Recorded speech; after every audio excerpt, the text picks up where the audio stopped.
Welcome everyone to this week's live stream. Hope you're all doing well. Those of you that are new here, my name is Ben Remember. I've been a music producer, just I word as my entire adult life. I've been doing this since I was a teenager. I'm in my 40s now. And in recent years, I've become what I call Ben Remember. Recently, what this live stream is all about, I put out a new record called Truth out on Touring Tracks. Now, typically, all us artists who are on YouTube will do a track deconstruction, won't we? We'll do a little track deconstruction. Hey, this is how I made my record. And that's kind of how we do it. That's what we do. And everyone kind of looks forward to them. You can learn some tricks and tips around what artists do. Today, I'm going to do a little bit of that, but I'm actually more interested in, that'll be embedded into it, but I'm interested in a specific topic today, which I think is a really important topic for artists to start being far more fucking honest about. In this song, you can see the project in the background. We're going to jump into it very quickly. Now, I'll just say this and I'll stop going on tangents. Last week's live stream was too long. Okay? 3 hours on kick drums was too long. I'm working on it. I'm working on controlling it. You'll notice in the last live stream, I put chapters down the bottom so you could jump around it. I'm going to do exactly the same. So if you're watching this and you're like, let's get on with it, mate, you can skip through chapters below once this is actually finished. So you can jump to exactly where you want to go to see all the different bits and pieces, right? So today what we're going to talk about is something very, very, very important for all of us artists in 2026. We're going to be focusing predominantly around the use of AI. I used AI in this song. Okay, I did. Now, I want to get into what that means, why I did it, how I did it, and now how do I feel now? Because I made this song like 9 months ago. A lot has changed in the AI conversation, and now what we know about some of these, I won't name the companies because there's lots of large lawsuits going on that aren't finished yet, so I'll try and keep my nose out of their names, and I definitely don't want to platform any of those names, because if they have done what everyone is saying they have, it's really fucking bad. And I think we all had an instinct that it was really fucking bad when it's all sort of started, right? So let's start this. Let's start with just a quick 2-minute intro on what the hell's going on here. Then we're going to straight in and look at all the creative stuff going on. If anyone's here in chat today, let me know. Just to let me know the stream is working okay. I've actually got to set my stuff up on this end quickly as well, just to make sure I can see everything as you're meant to, because for some reason it always sets itself up in a stupid way. Okay, so what we're going to do is we are going to, let's get this started, right? Let's just get this started. So why did I use AI in this record? And it isn't because, oh my God, I couldn't make a song, I needed to use AI. Let's just go through these sort of emotional motions that we have around like what is going on. Good morning, good morning, good morning. I'm kind of just getting straight on. I know it's only 3 minutes past and I'm sort of cracking straight into it today. Normally I hang around and just chat to everyone for a minute, let everyone come in, but I want to kind of speed these up and get things going. So the reason I used AI is not because of lack of creativity. I'll tell you that. If anything, my brain is far too creative and it doesn't leave me alone. It's a nightmare. The reason for using AI, right, in this recording, you'll see all about it. Like, I personally feel I've actually been very creative with the use of AI. This is a different conversation to now what we are beginning to learn about what these AI companies have done and how their models were made. And if all those things are true, again, not going to mention any names, I'm going to keep my nose out of it on a live stream because those court cases are still going on. If those companies have done what it seems like they have done, then burn the lot, burn it all to the ground. Take this song off of streaming. Anything that's got AI in it should be removed. Straight up, that's my actual feelings on this stuff. I'm not one of these like AI apologist people. I'm actually quite anti-AI, which is why I wanted to be so honest about this record. I made this record 9 months ago. Since then, a lot has changed in the industry about how we see AI. When I made this record, I actually did it as a bit of fun. I'd never used said obvious, I won't say the name, but obvious AI platform just to muck about with. I was like, look, I'll be honest with you, loads of guys that I know in the industry who are putting records out said to me they're using AI. I won't name names or anything. It's not about that.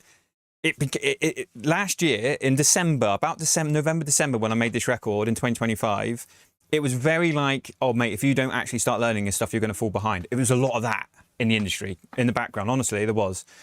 So I was a bit like, well, all right, I'll jump on and have a little look. I don't really know what I'm going to use it for, but let's see what the fuss is about. And you go through the motions with these things where, like, when you first use it, you're like, oh my God, like, and this was like the old models as well. This is like, you know, coming on to a year ago, like December last year, November last year. It was very like, oh my God, this is incredible, but kind of scary. It sounds shit. Something about AI, AI can't do cool yet, right? Obviously, it's going to be able to just mimic everything eventually, unless we stop it, which we should be, which is what's happening at the moment. But it isn't cool. It's very uncool. Nothing it does is cool.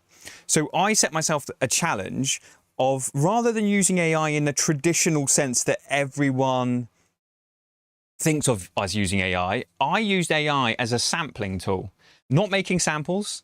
The classic old school house music approach of sampling old records. One of my favorite things to do in the world is sampling obscure records that no one's even really heard of, trying to find this gem of a little loop that just makes everyone smile on a dance floor. That has been, look, we're not going to get into the conversation of whether or not sampling's just cheating, because if you think that, just go educate yourself, you're an idiot. In our world, sampling is like, it's a real art form. If you think going and just like nicking something off someone else's record's not hard, if you think that's what sampling is, you have no idea what you're talking about. So just be angry at it and move on with your day, because that's just not what sampling is. The real art form of sampling is something I massively respect and love. So what I wanted to do is I wanted to see if I could get said company to create a song that I could then use like it's an old record. So you'll set the prompts up, make a 60s funk gospel, you know, you throw all these sort of prompt words in and it spits out a load of stuff that's fucking rubbish and really uncool, and there's no hooks in it and it's just a bit crap, right?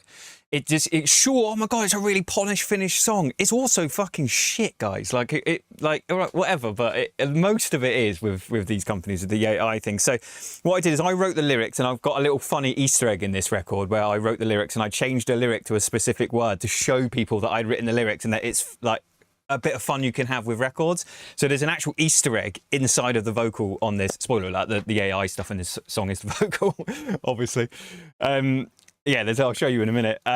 So rather than getting it to be like, oh, I'm stuck on my bass line, make me a bass line, or I'm stuck on ideas, make me ideas, I was like, just make a fucking song that is, I'm going to show you now, it's a bit rubbish, and like you could very easily have just gone nah and nah on it. But I was like, I'm going to set myself a real challenge and actually try and make a song out of this like meh AI generated record. And I did this, the reason I did this as well is because it was done on my demo strategy course. So right early on when we first released the courses as well, is I did a handful of lessons around, it was all just like done live. It's the first time I had ever used the I'm going to accident. I'm allowed to say it, don't get me wrong, I'm just sort of keeping my nose out of it because there's a lot of stuff going on, and the YouTube algorithm can be a bit, about stuff, right? So it was the first time ever using it. I did it live on a lesson, first time ever opening it. We went through all the motions together. We did all the stuff. We got it into a project. We did all the sampling. We did all the stem splitting and taking bits and looping bits and trying to find cool bits and getting rid of the bad bits and explaining why these bits are good and why those bits are bad. We did it all in my course. So the song wasn't really meant to be released like that. It wasn't. I didn't make this song go and this will be the next one on Tour Room. I genuinely really didn't. You can hear me talk in the course. You'll hear me talk about that. But it kind of came out quite good. I was actually really surprised. Also, one last thing, and then we're going to go into the project. The use of AI in this format, even though I'm not using it in the traditional, like how most people think of using AI, I've done it in this different sort of way. Even though, regardless, it was really hard to use. It wasn't that fun. The use of the platform was not fun. Putting prompts in and just getting it to spit out stuff that made me feel like I wanted to cry was not fun. And this record probably took me I honestly think I can say, as far as the Ben Remember music goes, this song took the longest out of any song I've ever made to get right and finish because of the AI stuff. Whatever that is, let me know in the comments how you feel about that. I'm not really making a statement, it's just fact. It was a really hard song to get finished, this one, like really, really tough. So the AI, using AI did not make it more fun. It did not make the record easier to make, made it harder. And also the record has not done any better than anything else. This isn't like, oh, look, AI tricks. This is not a pro AI video, by the way. This is almost the opposite, I'll be honest. This did not suddenly make my record sell better than my other records. It's not at all. So it's none of those things. Any of those things people are worried about, this is not that. All I want to demonstrate is, and this is what I want everyone to let me know in the comments, is I'm going to walk you through how I used the AI or AI. I sound like an old man there, don't I? So you use the YouTubes, the AI, sir, in a house record. You let me know in the comments, is this creative? Would you prefer me to never use AI again? Spoiler alert, I've actually written 6 or 7 more ideas, nearly finished songs, which there's no AI in anything. I've never used AI before this. This is the first time I've ever used AI, 9 months ago, however long ago it was. And I haven't used it since. I haven't been back on that platform since about January, February, maybe. And that was actually writing a different genre of music. I needed vocals for like some down-tempo stuff. And even that, that's not for releasing it. It was just for as like a creative thing to do. And I got really sick of using it and I haven't opened it since. That platform, I mean. So, by the way, this is the first coffee of the day. Thursday morning. Good morning, everyone. So, right, let's get into it. Let's jump over. Let's actually get into this whole thing here. Right, I'm going to be aware of where my face is today, so I'm actually going to move myself live as we do stuff. No, there we go. Right, so this in front of us here is the full project. Let me scroll up and show you. This is the song. When I came in this morning, the kick drum was missing. I'm not going to get into it right now. I was using Restem, and I've just recently got Restem 2 out of pure curiosity, out of stem splitting drums, because I just find that really interesting. And it doesn't run on my PC properly. To be fair to them, the guys at was it Wavelab are they're instantly on comms with me on email. They'd really put in whole big emails that do read like their AI generated emails. I'll be honest. Well, they 100% are, but their first language might not be English. I'm not even sure. But you can. I hate reading AI slop. I hate it. But at least it's got the information it's meant to be helping me. Although it does read a lot like the information I found out for myself just by Googling, which is also AI. So I don't know. But anyway, I'm not being able to get stem. What's it? Restem, it's called, isn't it? Restem 2. It just won't work on my computer, and it's like a bit of a head scratcher. Even the guys there are a bit like, that should be working now. And in the process of trying to fix it, they were like, delete all these sort of folders. So I deleted loads of back-end folders. And I think that some of the samples I had made by using Restem, I must have done, I can't remember using Restem for this, but my kick drum was missing this morning from this project. So I had to panic, remake a kick drum. By the way, I'm going to be on headphones.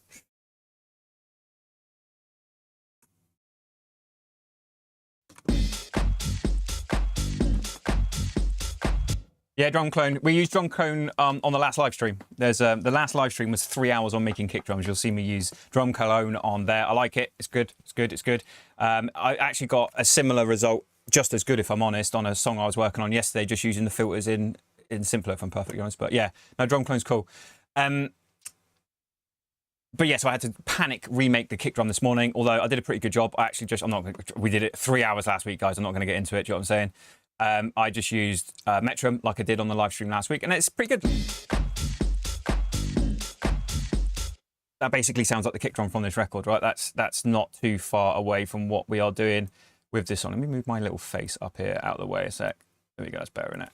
Just while we do this section.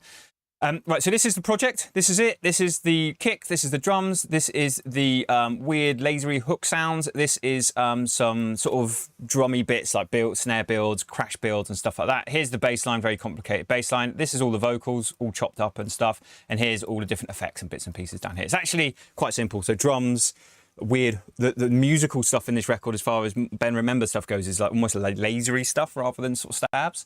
Bass line, vocals, and then the rest of its effects and stuff, right? So let's we'll come back to that. Where I want to start today, yeah, I'll get into that as well, honestly. And in the chat, like, this is a very big important conversation that we're having right now. Like, I don't really want to do this live stream.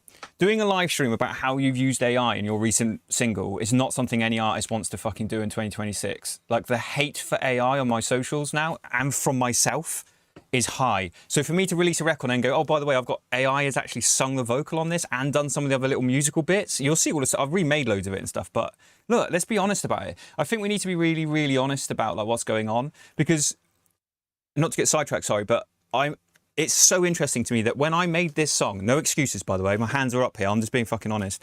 When I made this song in, I think December last year, I think I finished it early January. I think the record label signed it in January. It was like a really different conversation. It was way more in the back. Most people weren't using it. You didn't have like AI slop completely ruining the music industry. Well, you did, but we didn't know about it. Now we know about it. Like all the stuff that's going on with all these big platforms, and it turns out they've been robbing all of our music without any agreement, without any. It's completely illegal what they've done, if it's true. Algorithm. Then it's really, really fucking bad. And the reason everyone is hating on these companies and any music that's got any of it in it is because of that distasteful use. And I'm right there with it. It's horrible and wrong. I made this before all that shit kicked off. And I think I did a post about this on my Instagram a couple of weeks ago, and there's a bunch of people DM'd me because they didn't even want to put a comment down. They DM'd me like, yeah, this has happened to me too. Like, I actually am really annoyed about it. Like, I don't even want to release. I talked about this on my live stream a couple of weeks ago that I was considering not even releasing this because this is going to have AI assisted put next to it. I just don't like that. That makes me feel really uncomfortable. Like, it makes me feel really uncomfortable as an artist. It is what it is. Let me know how you feel about that in the comments. You could easily, look, the argument is, Ben, why did you fucking release it then? You could have just told the label to not release it. Yeah, I could have done. 100%. Like, you know, I'm not trying to skirt around anything here. But this is what I did. What I really wanted to do is put the record out and do this live stream. I really want to be honest about how I did it. And I want everyone in the comments when you see this to let me know, is this creative? Like, have I used AI in a way that is actually like, fair play, mate, that is actually, you know, the whole lie of like AI is a tool, which is a complete lie, by the way. It's a marketing lie that they've used to trick, not just in music, just in general, just to trick everyone into using it. This is actually almost maybe agreeably AI as a tool. Right, so here's the AI song, straight out of the company that rhymes with Uno. Some sort of musical stuff that I'll sort of needle drop through. We don't just sit here and listen to a 3-minute fucking AI generated song, right?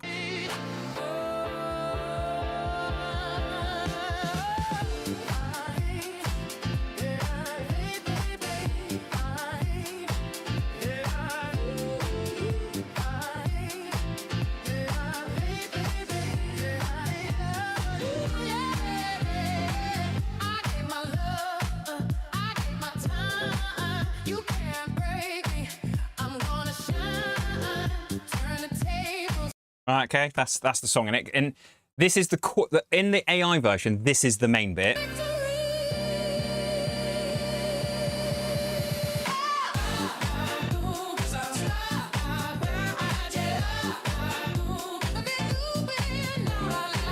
Right, now there is an Easter egg just there. Anyone here geeky enough? Yeah, it's so horribly AI. It's so horribly AI. And I think that I hear it all the time now. My ear can hear AI, like, it's so easy to hear now. Like, again, like back when I made this, it was still obvious, but not as nowadays.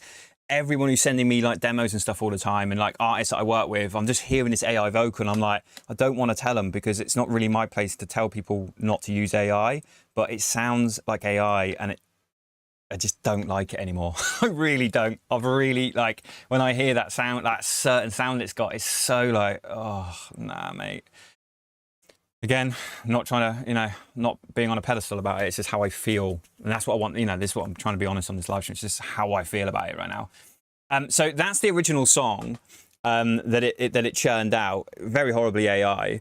So just for clarity, those of you who have not heard this record, in the description below, there's a link. If you go down the bottom, there's like my Discord and course and everything. Right at the bottom, there's listen to my new single. Click on there, and you can just listen to it through. If you just want to like hear it, not, you know, I'm not trying to get streams out of it.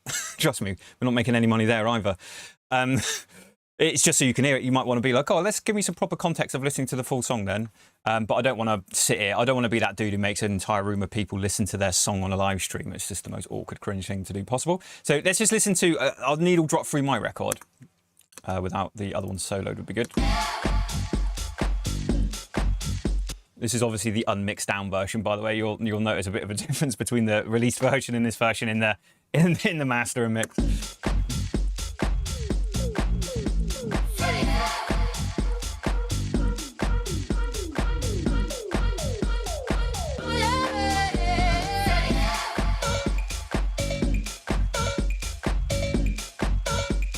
Okay, and then here's the AI vocals coming in.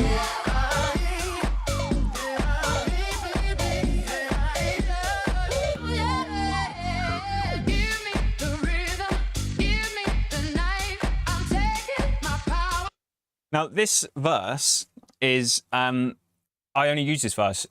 All I used out of the original, it's like a whole song. The only bits that I used are this one. You can see it's repeated. Look.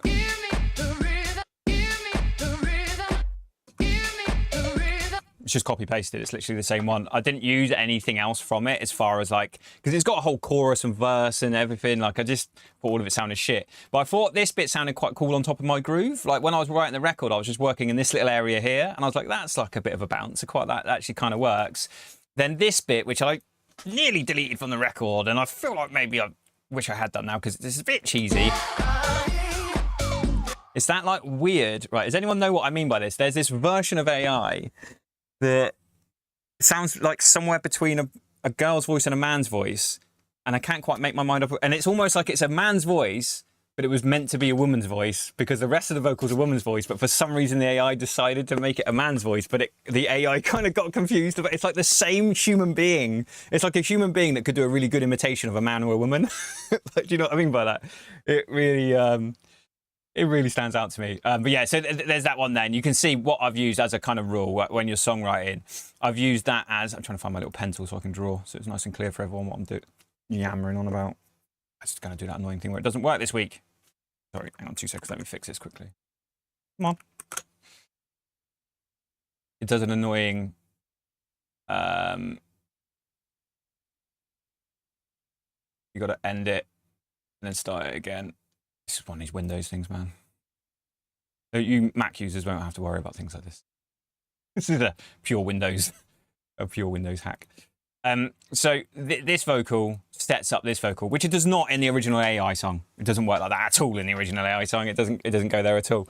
And that's the only bits of the kind of actual sort of musical kind of singing part of the original AI song that I sampled. So remember, this is almost like I took the song.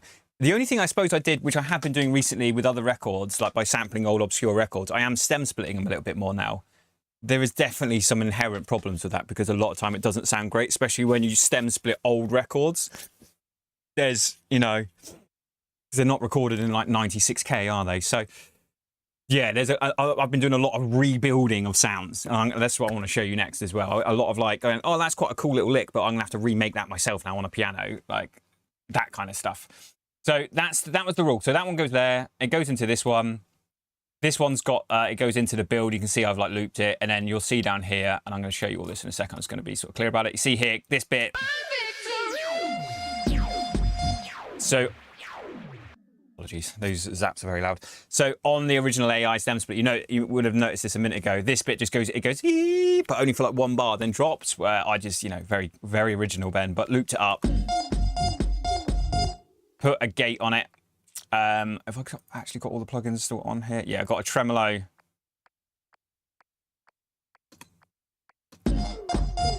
I've got to start from this. It's synced to the project.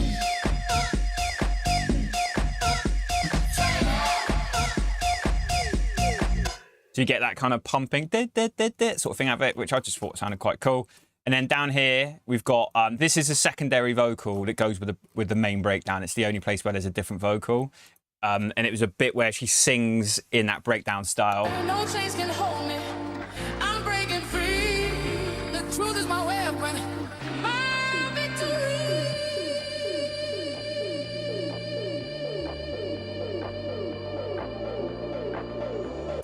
Okay, and then that just sort of builds up as we've all know the record. Again, same vocal, brought over.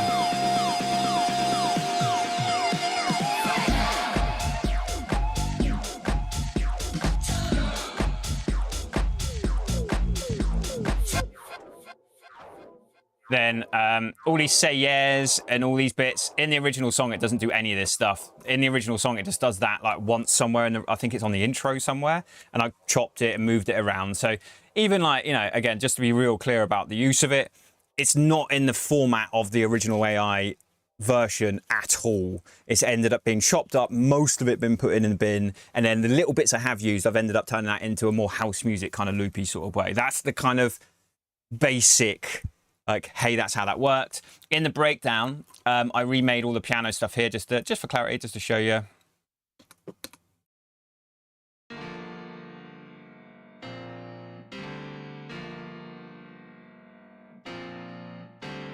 And I added, you can't really hear it in the record, but I really liked it. There's a little string in here and an organ. This organ's such a nice organ. I'll show you it. It's this, just from Contact.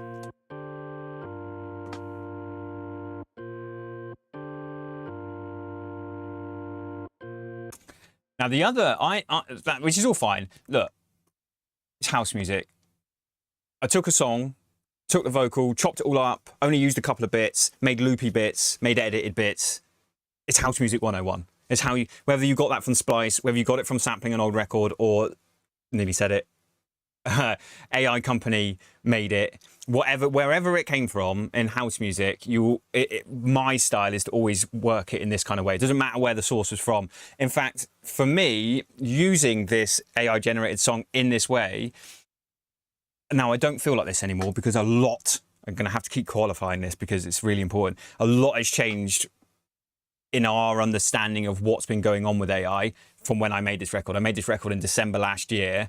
I was a bit like, this is quite cool because if I can get it to generate like 60s, 70s soulful funk records and then pull it all apart and kind of like jam it together and change it all and make my own drums and bass lines and everything, it's basically the same as I was doing before, but without having the headache of clearing samples. Like, if you ever write a record and it goes on a big label and you like, you get those records where like, for instance, right, let's go old school. I've just done a remix of this, which I'm going to be giving out for free in a couple of weeks. But Armand Van Helden, You Don't Know Me. The only thing that's original on that record is the vocal.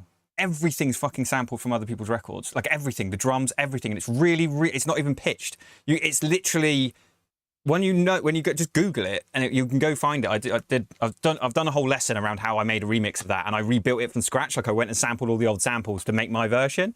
I've done it as a whole lesson. I'm going to give all of it away for free in a couple of weeks. But anecdotally, this sort of thing has been done like forever. Like it's not like sampling was like, oh, that's really clever all the time. Sometimes the best records. But when you do that, like some of these people have made no money on that because it's like once it was realized, and nowadays we've got AI algorithms spotting everything you do. Like, someone phones you up and goes, hang on a minute, you owe us money for that, which is, you do. Yeah, you do. It's illegal to sample stuff. You can't just sample old records illegally and try and get away with it. Some people, lots of people do, but if your record goes onto a bigger record label that is more platformed on like, on more streaming platforms and things, it's not just an underground record, it's something that goes out like in that kind of way, you're probably going to get pulled up on it. And then you won't make any money on that record. So as an artist, if there was like, oh, there's a tool that can generate like just something that I can then sample to make something original with, that means I can actually, as an artist, maybe make money and not have to worry about all the clearance because it is a real headache. Honestly, it's so laborious trying to clear all this sort of stuff. It's not fun, really not.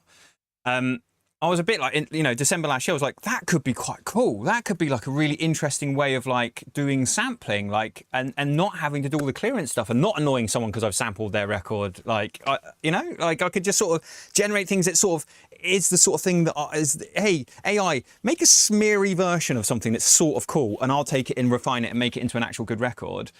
That's how I felt then. I've changed my mind, I'll be honest with you. Again, I've said it at the start, but I'll say it again now. This is the only time I've ever used AI at all. I thought I was going to, when I made this, I was like, yes, I think this will be something I'll do all the time. This will work really well for me. I've since changed my mind on it. I tried one other record afterwards and it was just so annoying to use. I just find it really not fun. I find sampling so much more fun and using, obviously got all these synths behind me and a piano there. It's not like I'm just sat here trying to generate stuff and that's all I do. It's obviously a very new thing. I've been making music since I was a teenager. I've been making music for like nearly 30 years.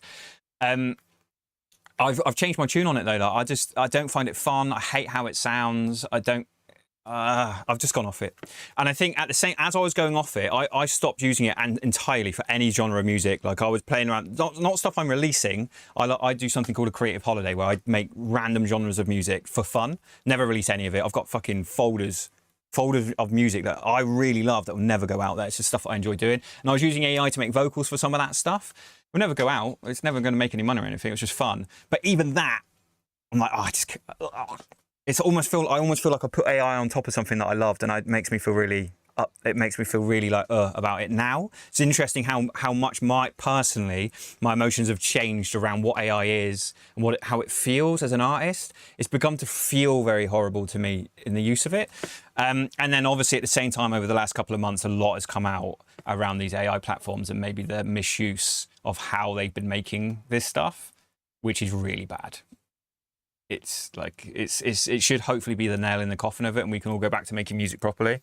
I worry that it's not going to go that way because of the shit world that we live in. But I personally haven't gone back to it or ever used it again. So I've never used it before this, and I've never used it afterwards. I've got about 6, technically 7. I started a new one yesterday. I've got 7 records cooking at the moment. Half of them finished, ready for labels. We were working on one of them on the last 2 live streams on a mix down and master, then fixing the kick drum on it on last week's live stream. No AI involved whatsoever, apart from a little bit stem splitting. Does that count? Where do we sit on AI stem splitting being AI? Are we okay with that? I feel like okay with that, apart from it sounds shit most of the time. I'm sort of okay with that. Okay, right. Anyway, that's all. That's it. That's for me on the AI side of stuff. That's I just wanted to vent that a little bit because I think a lot of people have hit me up saying I'm in the same spot. Like I've got a record coming out and it's got AI on it, and when I made it, no one cared, and now everyone's like pitchforks about the AI. So I don't know what to do with my record now.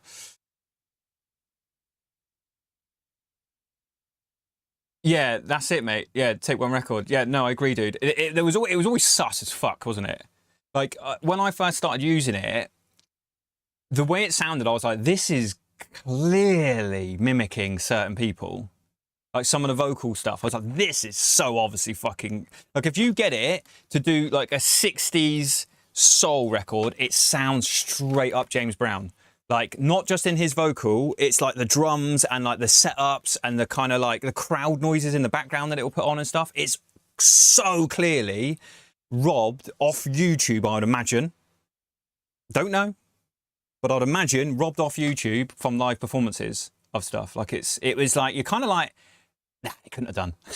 Do you know what I mean? I remember thinking like, fucking hell, that's a bit uncanny. There's no way they've done that though. Like, they're not allowed to. They couldn't have done. There's no way they're going to get away with like a multi-billion-pound like company that out of nowhere.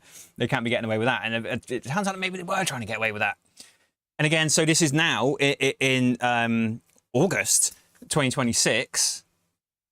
The vibe is different around how we feel about all this stuff, isn't it? The vibe has certainly changed. So yeah, the narrative for me about being honest and open about this, and I think more artists should be being more open and honest about it. I'm still hearing a lot of records. My ear can hear it. Everyone's can, man. I'm still hearing quite big artists. I'm not going to name anyone. Like, there's a few records I've heard recently that clearly got AI stuff on them, and it's not been marked as, and it's, you know, here's how I recorded the vocal for this. It's like, that's fucking clearly an AI vocal, dude. Like, it's not what we're doing. Like, it is what it is. People are doing it. I know they are. I can tell.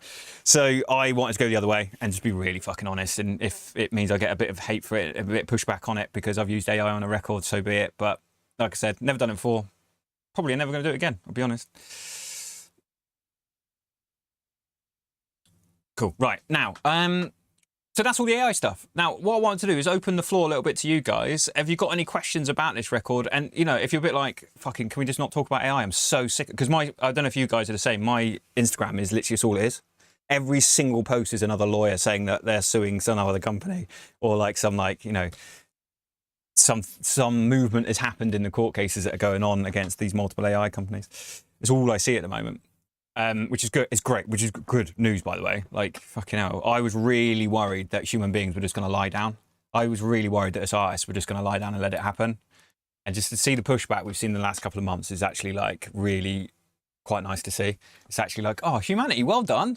We still have a fucking backbone between us. Fucking hell. Like, artists have been trampled on for decades. We just let streaming happen. And now everyone puts up like what streams they get on Spotify. It's fucking ruined the industry, guys. Can we stop platforming these things that are fucking ruining things for artists? Like, it's crazy to see. And I was really worried that AI was going to be the same. And it seems like maybe there's some pushback, which is really healthy for human beings, not just for us artists and stuff. It's just a really, because we should hopefully see this same pushback in other industries as well, as this inevitably gets rolled out into the rest of the world, right? There's a lot of people's jobs at stake. Seeing a lot of posts, a lot of podcasts. By 2027, the whole world's going to be different, you know? Let's do some music, shall we? Got it off my system. I'll do timestamps in the thing at the bottom. If you want to skip all that shit and just do some music, then you can. There you go. Any questions about this record? Do you want to know how I made the bass line? What plugins I used on the vocal? I can talk about something that I did with the vocal. I don't have the specific project open. The reason it sounds a bit different is I actually recorded this out of... I've got loads of analog stuff in here. And the vocal, to get that AI jank away, I used... I can show you the plugin version, I think. I think I can do that. Culture... Oh my God, I can't even type. And that's going to have to be in here because I don't have it. Yeah, okay, Culture Vulture. So on the vocal group, which I sent out, I've got a Culture Vulture down here. I don't know if I can... Right, can you see it if I get out of the way?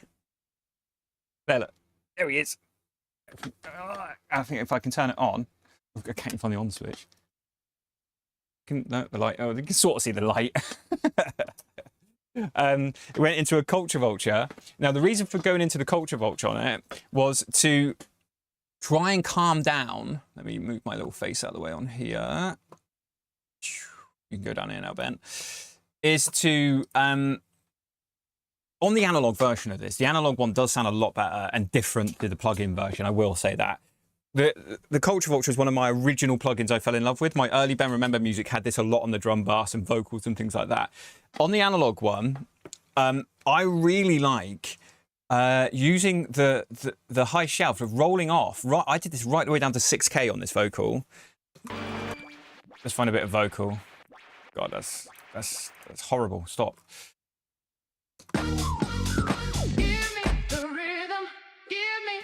So I got a bit of distortion on it.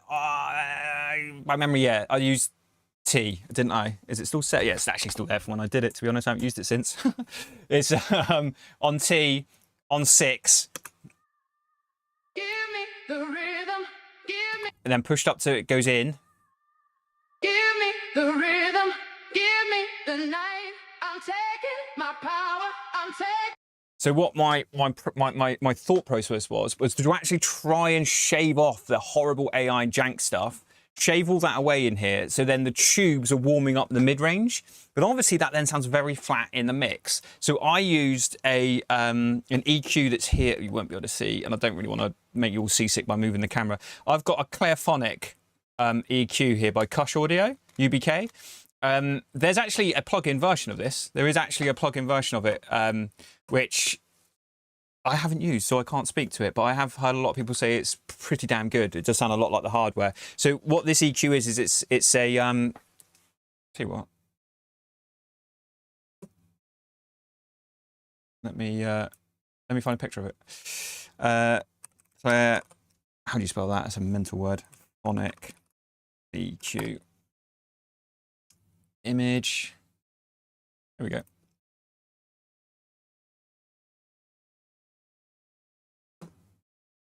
This guy.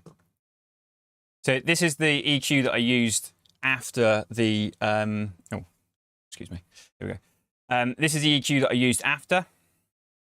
So you've got a kind of upper mids and then an air band. So clarity is the air band, focus is like the sort of mid, upper mid sort of area. And yeah, that's the EQ that I use. So something that's similar that I can kind of demonstrate that with is probably, have I got it in here? The mag EQ. Because this has an airband on the top of it, right? So this airband, if I set that to 40, I'd imagine that's going to be similar. Give me the rhythm, give me the night. I'm taking my power, I'm taking my life. No chains can hold me. So I did something like this to it. Give me the rhythm, give me the night. I'm taking my power, I'm taking. Always sounds better from the analog stuff. Always does. Is it good? Is the plugin good as well? Yeah, yeah. The analog's fucking brilliant. Although very hard to balance, very hard to get your left and right the same. I used to have it on my master bus. I've taken it off because it's too fucking. I think mine's a bit old as well, so they're not very well balanced. It's all right when you're doing vocals. You can get a bit creative with how it sounds. When you're mastering someone's record, not the one. but it sounds so good. It has like and like there's something about like the analog gear, and even like analog gear, but not like so much having to be like the kit itself, just going out of wires and going back into, I've got Prism, so going back into Prism converters and stuff. It just has like a certain about it that I really, really enjoy. And that's what I did with the vocal on this. And actually, I did the bass. I ran through different stuff. I've got an 1176 down here. I think some tape saturation actually as well. It went through. I've got a Neve, like a Neve, it's like a little Neve box. It's really old. It's called the 5042. It's really old. Discontinued a long time ago. It's like it's a Neve. You might be able to see it actually. Ugh. No, I haven't got any. I need a torch to show you guys. It's down there, and it's basically a little box like this big, and it emulates. It's got the inputs of an actual tape or something like that, and it's just designed to emulate tape.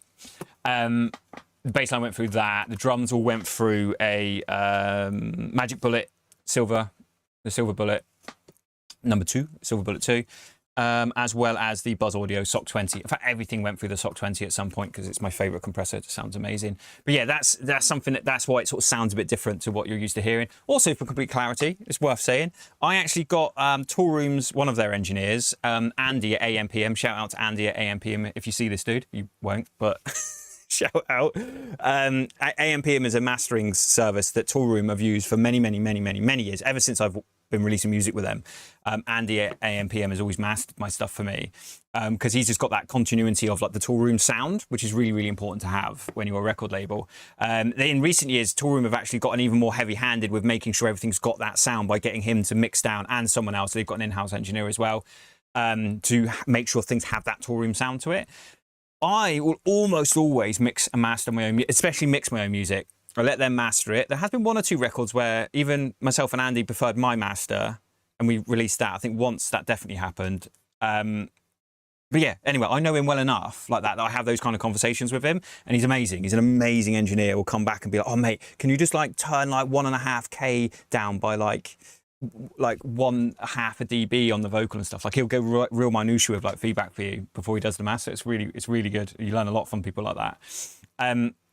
And I ended up getting him to mix it down because, which is a weird thing, because you're like, what? You mix down for clients and stuff. Why are you getting someone else to mix your record down? The reason is when you get so close to a project like this, it's horrible. Like trying to mix down a record that took you like 2 months to make is horrendous, especially when it's like, oh my God, there's so many. You know, in a folder, you got version 1, 0.2, 0.3, 0.4. There's like about 20 versions of this record in the folder. And then there's the version where I recorded everything out. So there's a version of this where it's all the analog stems and stuff. It's just, no. It was like, I quite liked my mix. It was very stylistic. Andy at AMPM liked mine, but the head of Toolroom Tracks, Danny, didn't. He was like, oh, there's something not right about this. And I was like, look, let's get Andy to mix it down. And we just did it as a stem master, you know, and that's how it sounds, just for complete clarity. And I actually am going to do that in the future with most of my music now. I actually think trying to mix and master stuff that you've been creative with isn't a good idea. When you're new to mixing and mastering, you want to show off and do it, don't you? Now I've been doing it a number of years. I don't care if I've mixed and mastered my own records anymore. It doesn't bother me anymore. I used to wear it like a badge of honor, and now I'm not that bothered anymore. And I think my music will actually probably have, I don't think it will improve for the listener by having someone else do that stuff. You know what I mean? Cool. Right. So fucking hell, waffle Ben. Let's do the bass line. Let's tuck in and have a little look at the bass line. I'm just going to read some comments here just to make sure I'm not. Yeah, AI stuff. We're going to try and get Clairphonics amazing. It is an actually amazing little. Everything they've done is amazing. I really want their Fatso clone that they did.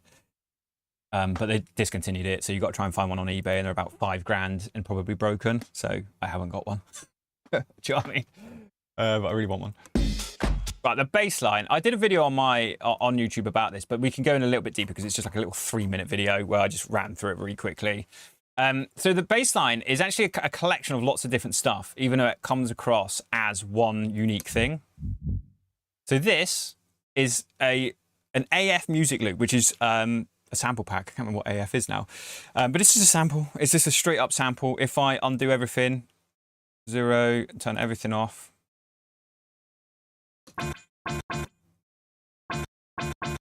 Yeah. That's the sample. I think it's Art House. Is it that? Is it those guys? I think it might be one of these guys. I think it's someone like this. It's one of these disco-y sort of samples, soulful sort of samples.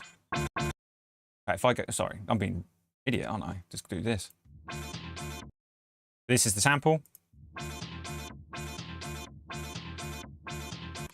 That's the sample that I used. I pitched it down 8 semitones, and I put on sub-synth, which generates a sub-harmonic for the sound, filter, limiter, because it's a bit, and then our bass. So I went add sub. Tell you what, let's do this one at a time. We're not going to run on too long today. We're only going to do an hour or so today. We can just look at some plugins and stuff, I think. So minus 8 semitones, sub-synth.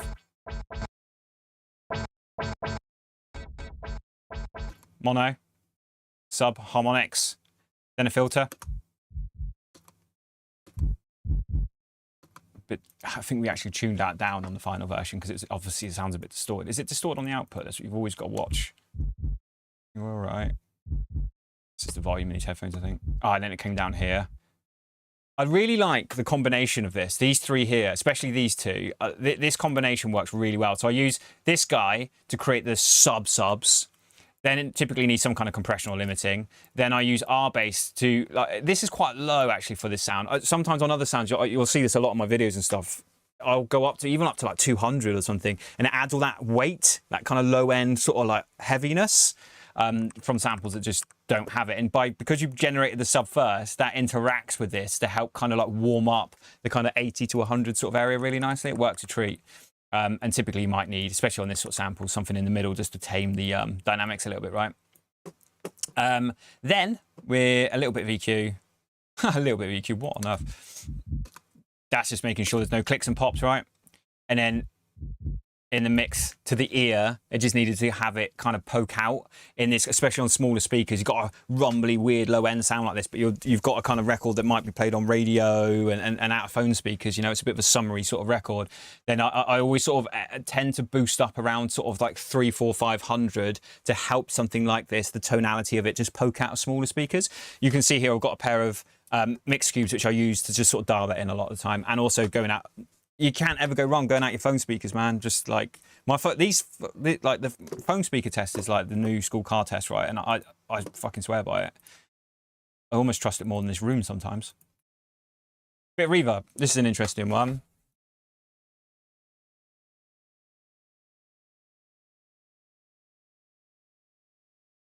Oh, I didn't know that. Oh, that's cool. I'll have to check that out, dude. Thanks for that. The in button up here, yeah? Oh, that's really interesting. I'll have to check that out. See, I love this. Every day is a school day. Bit of reverb. So dialed it in on the mix, right?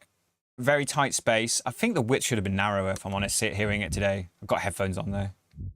It's very simple. It just adds a little bit of character. And a lot of my music is less sounds, makes a bigger record, and reverb's a big important part of that, but it's not reverb like you typically think of as being quite long reverbs off a vocal. It's all really tight. I love really tight reverbs into something like Radiator.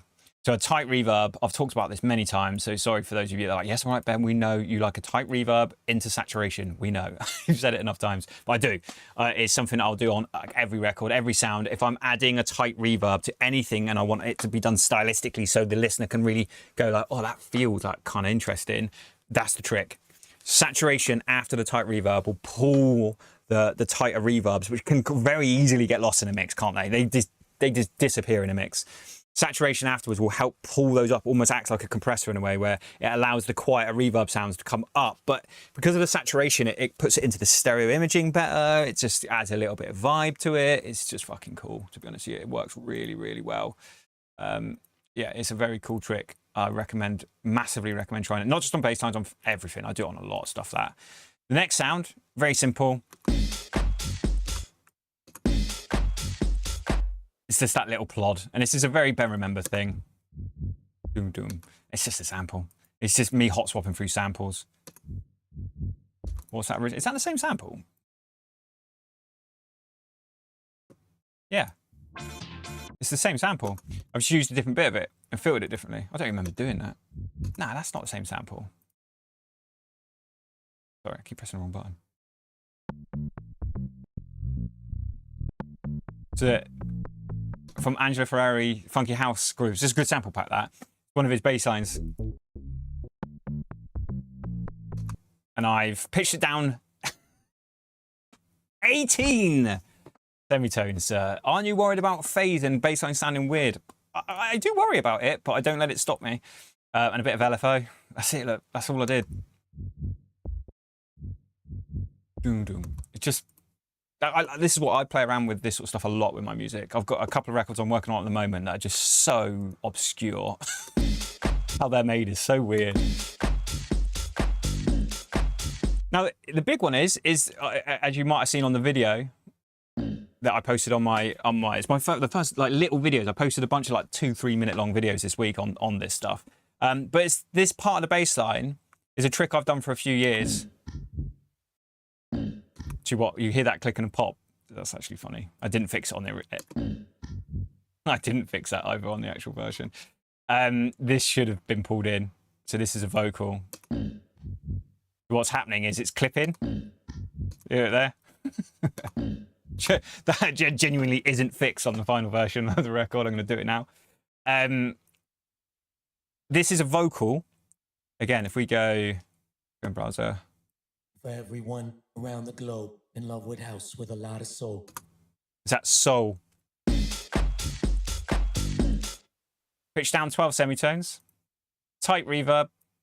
Me fucking around. You can see this is the EQ curve of a madman who's using his ear rather than his eyes. Probably a beer. And then little radiator. I don't know why I used little radiator so much rather than the main one on this particular project, but I apparently did. Radiator again, and then a bit of EQ just to roll off any...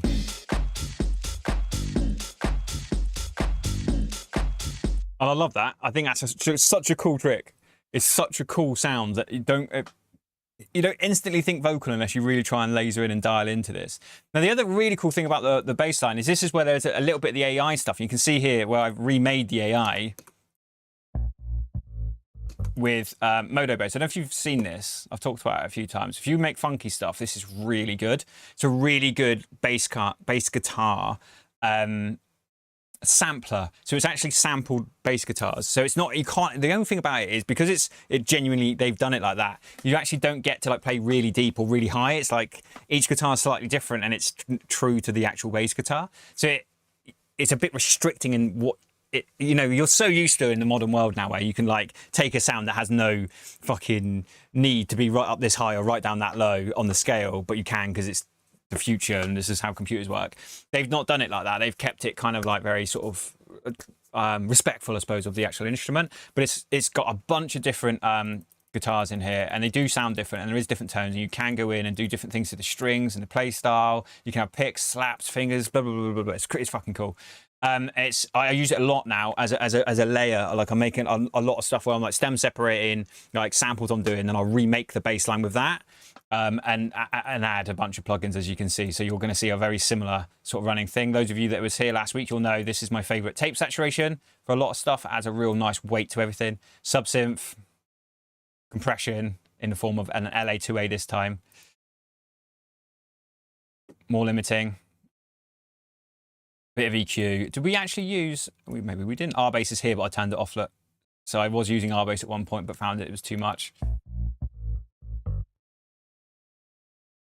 So what I did with this bass line, the original bass line is like the song with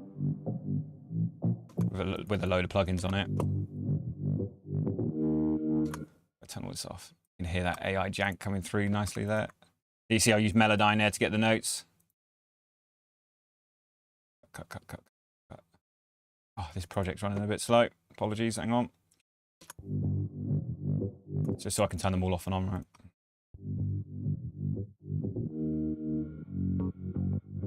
So it's just like the melody from the song. And what I did is I went through and found bits of that bass line that sound good with the vocal.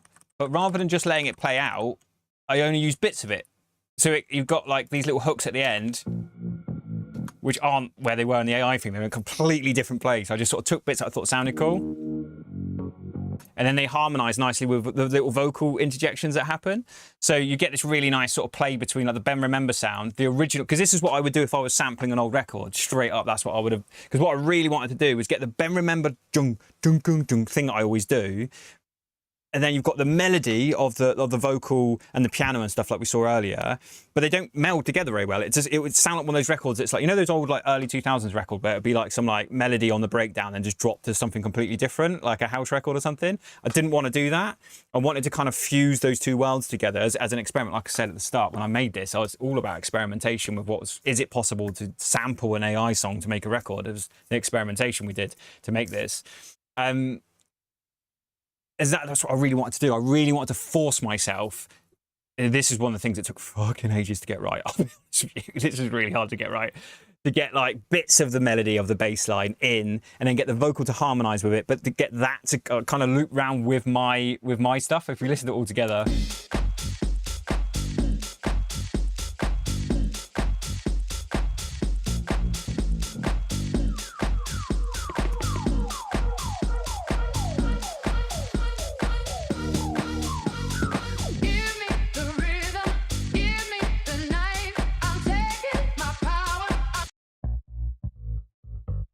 This is actually often the final one. And there's a final project where I sent this one out through some hardware and made it feel a bit sort of beefier.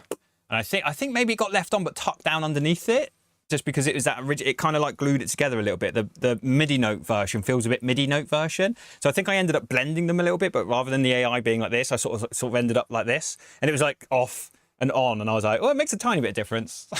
I'll leave it in the background, which is kind of goes against a lot of stuff I teach, to be honest, but it sort of worked. So that was the baseline for that, and I think these things were all fairly straightforward. We did all that, didn't we? And then this was just like the same old plugins that you've seen me do before. This stuff is on a video as well. You guys have seen me talk about this stuff before, where I make my little zappy sounds rather than just straight up.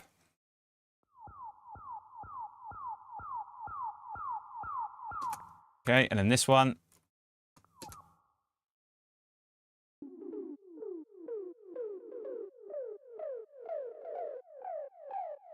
So on this one, I'm pitching it with shifter.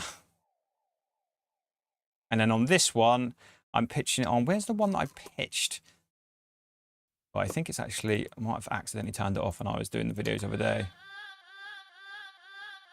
Looping vocals, lots of different looping vocals, high string from Spitfire. The cowbell is just reverb, tight reverb, then sausage fattener. I like to explore, you know, I don't always use the exact same distortion for everything. I quite like sort of trying out different things and stuff. EQ. And then, yeah, automations just for the arrangement. Really, really simple. Zoom out a second so I can see where I'm at. Here we go. This is the one I was looking for. So you can see here these automation lines. What I'm doing is changing the start position of the sound. So the sound itself is actually just like right the way through. So this allows me to kind of move it across. I do this on a lot of records. And now I've got like a lasery sound that I can make as long as I want. It just depends on how I do the automations. You can see here I used it in the breakdowns as a long build up. I did a couple of these, a couple of different ways of doing it, and they just add that kind of dimension and kind of something different to the record. They feel quite hooky. It's like it's almost like you can get effect sounds to be kind of a part of the hook, especially for this disco-y sort of flavor, right? And I think unless anyone's got anything they actually want to ask me about, drums, super, super simple. So how I do my drums, I suppose we could end on drums. That's typically what most people will think of a Ben Remember record being about. I group my drums like this. Typically how I will do my drums is I have a drum bus with no processing on it. This EQ is there just for listening out for stuff. I've got, you can see several different kicks in here where I was mucking around trying to find the right kick. Shout out to anyone who was on last week's live stream, 3 hours on kick drums. I've got my kick in here, but on the plugins on the kick, right? Then the new kick, which we can delete for this, you can see the samples missing. I don't know what happened there, it's weird. And then everything else. So my kick is separate and my clap is sometimes separate, but not in this record. Sometimes I will keep my clap separate so you can do the side chaining trick to your hi-hats without it affecting the clap. But in this particular record, I didn't because I think it sounded a bit over polished. I've got a clap, one hi, I'll delete things. These are just baggage from a project where I'm like, this is still just a creative version of the project. It's not the final version because it's got everything in it. The final version's all stripped out and got everything removed. And I thought it'd be more fun for you guys to see everything as it was in the creative process. Then the top loop, something top loop that I made on my demo strategy course. There's a lesson where I make loads of drum loops and stuff from scratch. This is a really important loop. Again, I've talked about this on the video, so I won't go on about it too long. But this is a loop. It's just, yeah, I mean, 90 BPM. The actual groove of this record came from that loop and the kick.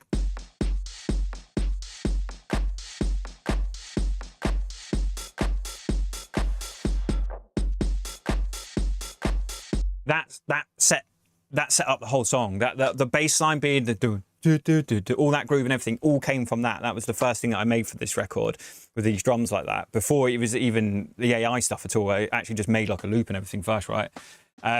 This was, yeah, that was the whole, that set up the entire vibe of this record was really, and I find this quite a lot, and this is, I think, quite an interesting and important thing to sort of end on a little bit. We can talk about the plugins on it. What have I got? Have I got anything interesting? I've got a few bits on there. We can do that as well.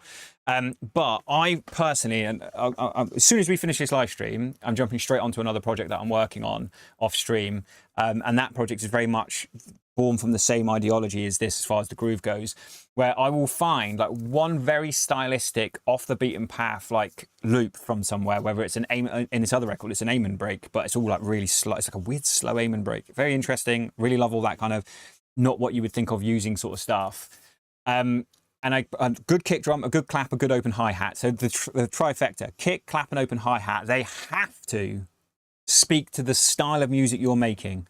You cannot, I cannot, I was going to say you, for me personally, I cannot stick a really harsh 909 clubby clap in here with my clunky old kick and my clunky old top loop. It's just, it doesn't fit what it is I'm trying to make. So I have like this vision for a record early on, like a vision that's like, right, this record's going to be a bit soulful.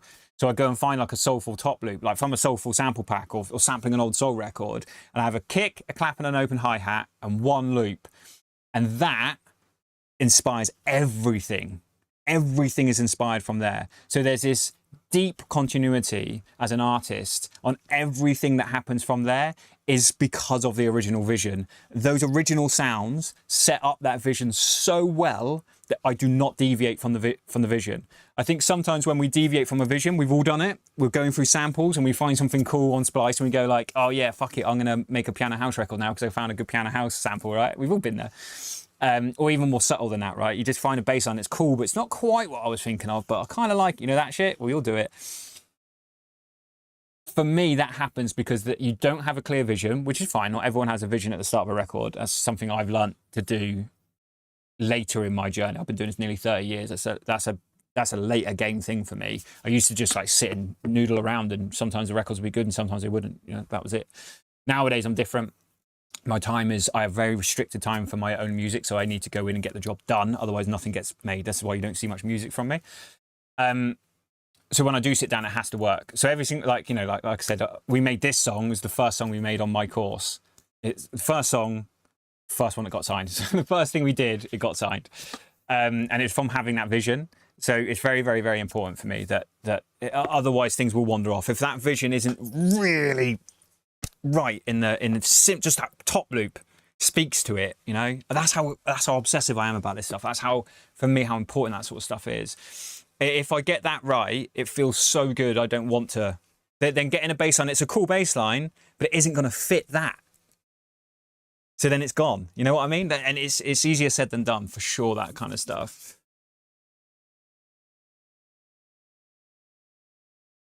So I'm just reading. I really want to know how to make that womp sound. I believe it's called the disco womp and it's done with an LFO. Do you have any idea on how to do it? I love that sound. I'm not sure what you mean. The Creator by Low Stepper. Yeah. I have. Do you know what song that's sampled?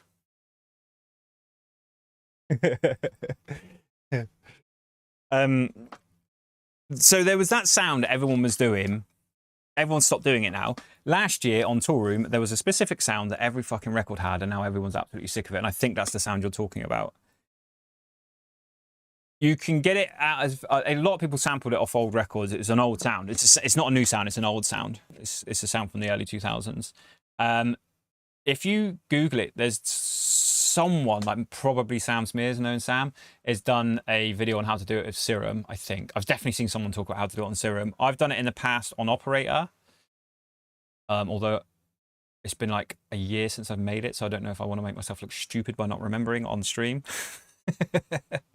But do you mean like the lasery sort of sound? It's like zoom, zoom. Like originally very I think the most famous and original version of it is Doom's Night, although that is a little different. It is a little different, but it basically is like the epitome of like that kind of thing. And if you don't know what Doom's Night is, you're not my age. Yeah, cool. I was just checking. But yeah, that's I would look into it, mate. It's what the hint towards it, right? Again, it's been so long since I've made it. I never got it quite right on here either. On Operator, it was never like 100. Do this and then we'll end on this quickly. Let me just grab Operator. It's all about the pitch bending. It's basically the main thing of that sound is it's not a straight note. It's a pitch bent note, but it's depending on like the synths. Like oh, you can't see it because the color grade. But I've got a Pro 1 back there, an original Pro 1. That's really good for those sort of sounds. It's aggressive and the pitch bending sort of has that sort of sound to it. But the actual shape of the sound is very simple as well. Like typically just a sine wave or a triangle is pretty good because a triangle's essentially a more aggressive version of a. Okay, and then we're just going to go pitch envelope.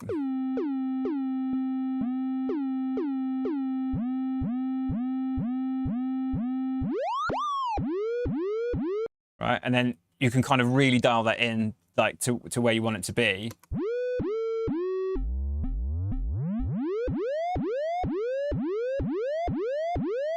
And then it's all about lengths of notes and stuff, right? It's all about where it sits in the groove. That's a really important thing with that sound you're talking of.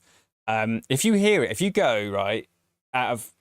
this is a funny way to end this stream. If you go to one of those records and stem split that sound out if you can, it's a hard one to get out, and just listen to it on its own, you'll realise how fucking simple it is. It's really, really about where it's placed in the groove. There's that, I think, in recent history where it was done really well. I know lots of people have done it since. I think the record that popularised it last year was the record that had Cruisy, Low Stepper, and someone else.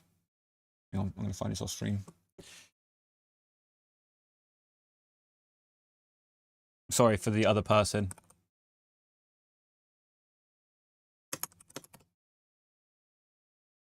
Oh, Cruisy and Low Stepper have done a few records together. I did not know that. Oh, it's on Tour Room. Let's put Tour Room. Tony Romero. Sorry, Tony. Like, we're literally one of the best artists on the label. Watch out. Yeah, that's the one, and then let me put that on a second. We can get away with putting this on, can't we? Are we allowed to do that? I'm never sure where the algorithm's at these days. That sound, yeah?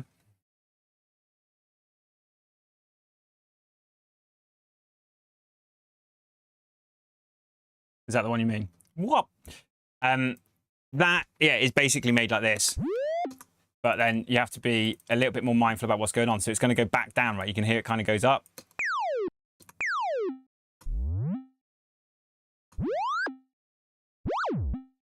Like this. And then get rid of that.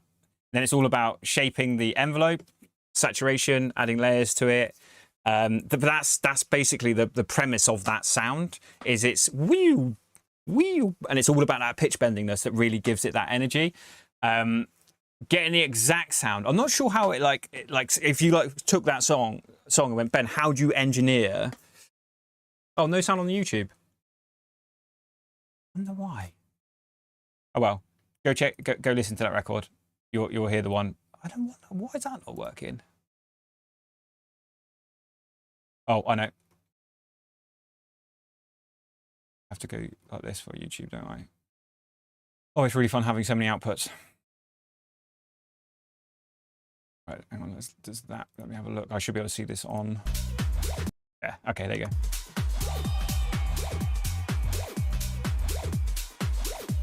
Stop it there for the algorithm. Yeah, super, mate, you can do it on anything, like especially an FM synth of any kind. It has a bit of an FM synth sort of, oh my God, you're a Plump DJs knower. I fucking love people that know Plump DJs. I DJ'd with them in the past, in years ago. I used to make Breakbeat back when Plumps were like, they were really big back, even back then, that's like 25 years ago.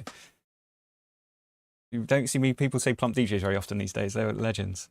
Yeah, they use that sort of sound all the time. We all did in the breakbeat era. There's a whole era of like electro-y breakbeat that was like always using that sort of thing. I remember like, again, there was a season where that was a fad, and it's just last year it was a fad again. People have kind of moved off it, I'll be honest. Like there was to the point where like, because I know the guys at Touring, they were like, we're not signing any more records that have got that sound on it. Because it was just, it's getting out of hand. Do you know what I mean? It was getting out of hand.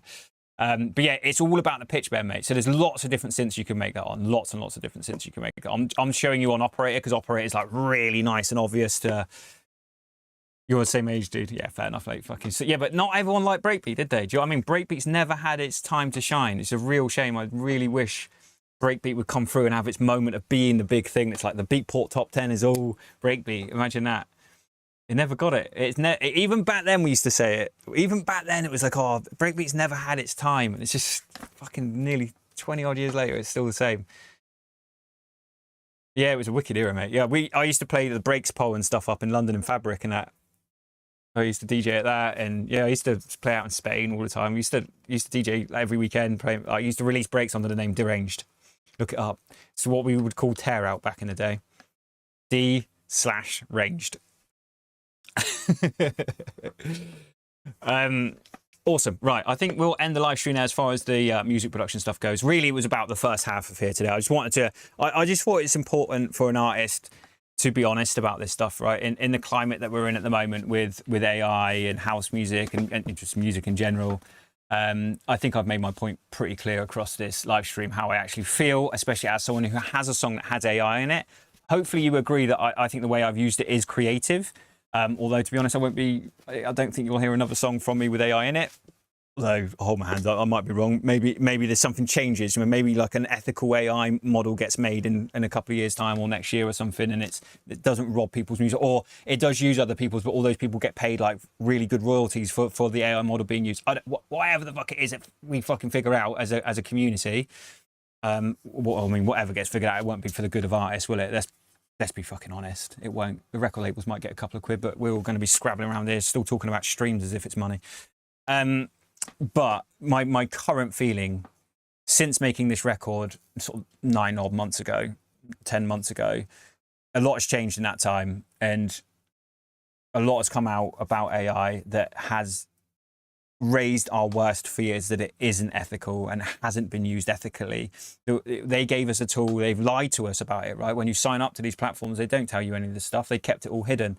Would all of us artists like subscribe to that particular site if they were said, oh, by the way, we've robbed everyone's music on the slide, no one knows about it, and we're not going to pay anyone, have fun with it? They didn't, did they? Kept it all hidden. So that's bad, and it's at bad taste, and it's a really unfucking cool thing to do. To be honest, a very uncool thing to do, guys. So yeah, that's my kind of feeling on it. I released a record that had some AI in it. Hopefully I've demonstrated that the way I used AI was actually creative, but I'm hands off with AI from now on until it all gets sorted out. I don't like it, but there it is. Hope all that makes sense. I hope there's those of you that are also in a similar position where you've made something in a kind of similar sort of way. It's actually a tasteful use of AI, let's call it. But you're now worried that if you release it, it's going to have like AI assisted next to your name, and it's like that feels like a black mark on your name, which is how I feel. I really don't like that fact. If you're feeling the same, you're worried about it, drop us a comment below. Like, don't be shy about it. Like, that's why I'm being honest about it. I'm trying to create a space that's a bit more open and honest about this use of AI, because there's a lot, like I've said, not naming any names. I'm not even like shunning people for it. It just is what it is. There's a lot of people out there using it and being quiet about it. So I just wanted to do the exact opposite, because as someone who's been an artist their entire life, I feel like it's really fucking important to be honest about this stuff. It's no point in hiding it. It is what it is. It is what it is, right? It's hopefully everything I've said resonates and makes sense.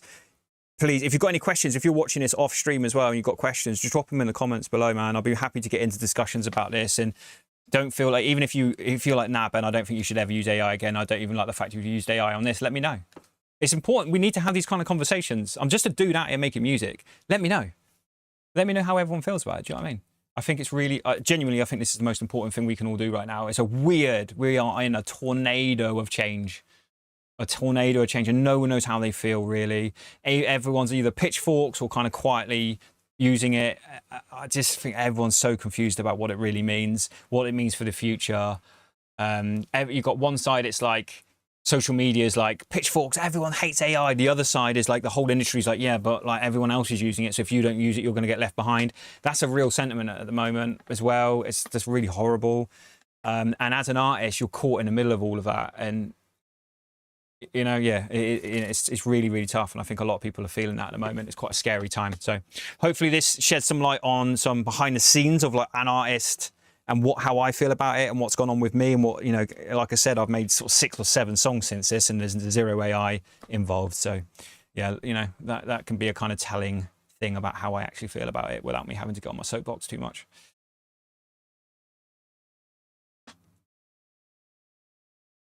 Yeah, Acid Rock is wicked. Right, awesome. Love you all. Thank you for being here. I hope you enjoyed this stream. We've actually managed to keep it in a tidy time frame this week. He's learning. He is improving. I look forward to catching you all very, very soon. Next week, we'll be back in. I'll figure out what I want to do. Let me know in the comments or drop me DMs on Instagram stuff if you've got any good ideas about what the live stream should be next week. I'm open. We're kind of due for an A&R session, aren't we? We haven't done one for a couple of months now. This is live stream 11. So if you're up for like me listening to your music live on stream, hit me up. If enough people say me, I'm like, oh, that's enough people to do an A&R live stream. Let's do it. Whatever. You let me know. You're the community. I'm just here having fun. You let me know what you want to do and we'll do it. Awesome stuff. Right. Well done, everyone. Appreciate you all. This is a scary one for me. I'll be honest with you, I was quite scared about doing this today. As an artist, you don't want to be out there saying, hey, I use AI in one of my songs at the moment. But okay, let's just be honest about it. Hopefully some honesty helps fix this shit. Do you know what I mean? We can hope. All right, I love you all. See you all soon.